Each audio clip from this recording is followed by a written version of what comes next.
नमस्कार, आध्यात्मिक संसार में आपका स्वागत है। ढेरों जानकारियाँ कुंडलिनी शक्ति से संबंधित आज के समय में उपलब्ध है। किताबों के माध्यम से, वेबसाइटों के माध्यम से, सोशल मीडिया पर भी तमाम प्रकार के जानकारियाँ उपलब्ध हैं और बहुत सारे साधक कोई सद्गुरु न ढूंढकर केवल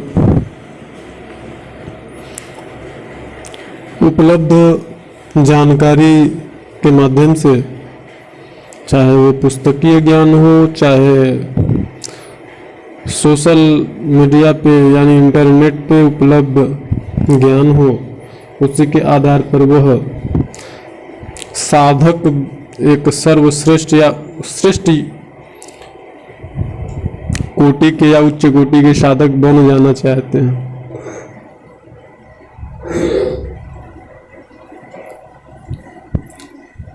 क्योंकि उन्हें लगता है केवल उपलब्ध ज्ञान के आधार पे ही हमारी साधना हो जाएगी। यह धारणा, यह सोच गलत है। ऐसा नहीं सोचना चाहिए। और कुंडलिनी शक्ति साधना में, चाहे वो सहज ध्यान योग से हो, चाहे हठ योग से हो, या कुंडलिनी योग से हो, या कुंडलिनी तंत्र योग से हो, इसमें सहज योग जो है यह बहुत ही सरलतम माध्यम है कुंडलिनी शक्ति को जागृत करके अपने स्वरूप को प्राप्त करने का। बहुत सारे साधकों का केवल लक्ष्य होता है या उद्देश्य होता है कि हम कुंडलिनी साधना करके बहुत सारी सिद्धियां और शक्तियां प्राप्त कर लेंगे या करेंगे।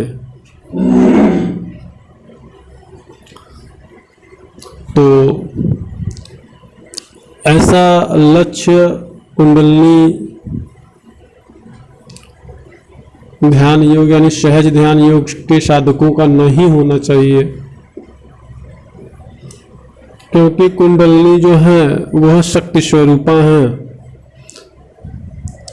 यदि आप कुंडलिनी साधना करते हैं तो सर्वप्रथम आपके लिए परम आवश्यक है सद्गुरु का होना। क्योंकि अगर सद्गुरु नहीं है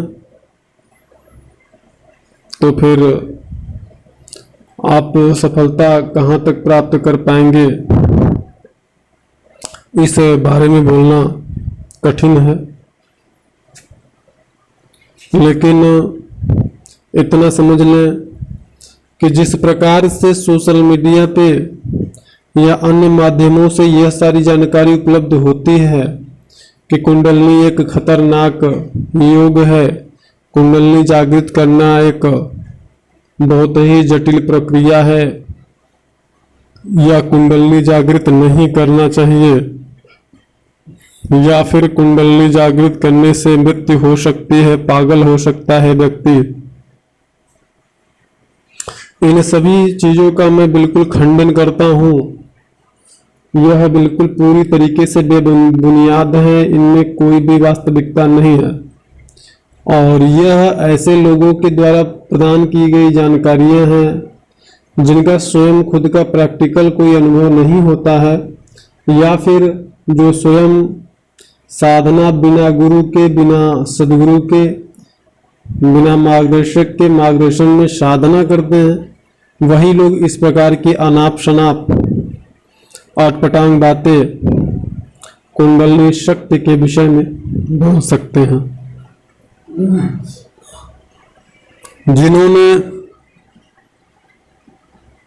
एक सच्चे सदगुरु के माध्यम में साधना किया या कर रहे हैं, कुंडलिनी की वास्तविकता ऐसे ही साधक, मार्गदर्शक या गुरु बता सकते हैं। अन्य किसी के अंदर सामर्थ्य नहीं है कि केवल सुनी सुनाई बातों के आधार पर वह शक्ति स्वरूपा ब्रह्मांड नायिका माता कुंडलिनी की वास्तविक जानकारी दे पाए। इसके लिए जो व्यक्ति कठोर यम नियम संयम का पालन करते हुए, तीनों निष्ठाओं का पालन करते हुए और कठोर परिश्रमी जो साधक हैं, मार्गदर्शक हैं, गुरु हैं, जो लगे हुए हैं और लगे हुए हैं साधना में, ऐसे साधक, ऐसे मार्गदर्शक या गुरु ही कुंडलिनी की वास्तविकता बता सकते हैं। अन्य किसी में सामर्थ्य ही नहीं है कि केवल सुनी सुनाई बातों पे या किताबी ज्ञानों के आधार पर या सोशल मीडिया पे उपलब्ध जानकारी के आधार पे कुंडलिनी के विषय में कुछ भी बोल पाए। जो त्रिदेवों की शक्ति है, जिसकी शक्ति से त्रिदेव हैं उनके कार्य संचालन का कार्य संपन्न होता है, ऐसी शक्ति स्वरूपा जो समस्त ब्रह्मांड का मार्गदर्शन करती हैं, उन्हें जो कि हमारे शरीर में यानी जीव की संगिनी बनकर के जन्म से ही उसके साथ रहती हैं। जब जीव जन्म लेने के लिए पृथ्वी पर आता है तब से लेकर के हमेशा तक उसके साथ रहती हैं, मरने के बाद भी, मरने से पहले भी। ऐसी शक्ति के विषय में यह कहना बिल्कुल गलत होगा कि कुंडलिनी जागृत करने से किसी भी प्रकार का नुकसान बिल्कुल भी संभव नहीं है, अपितु लाभ ही लाभ है।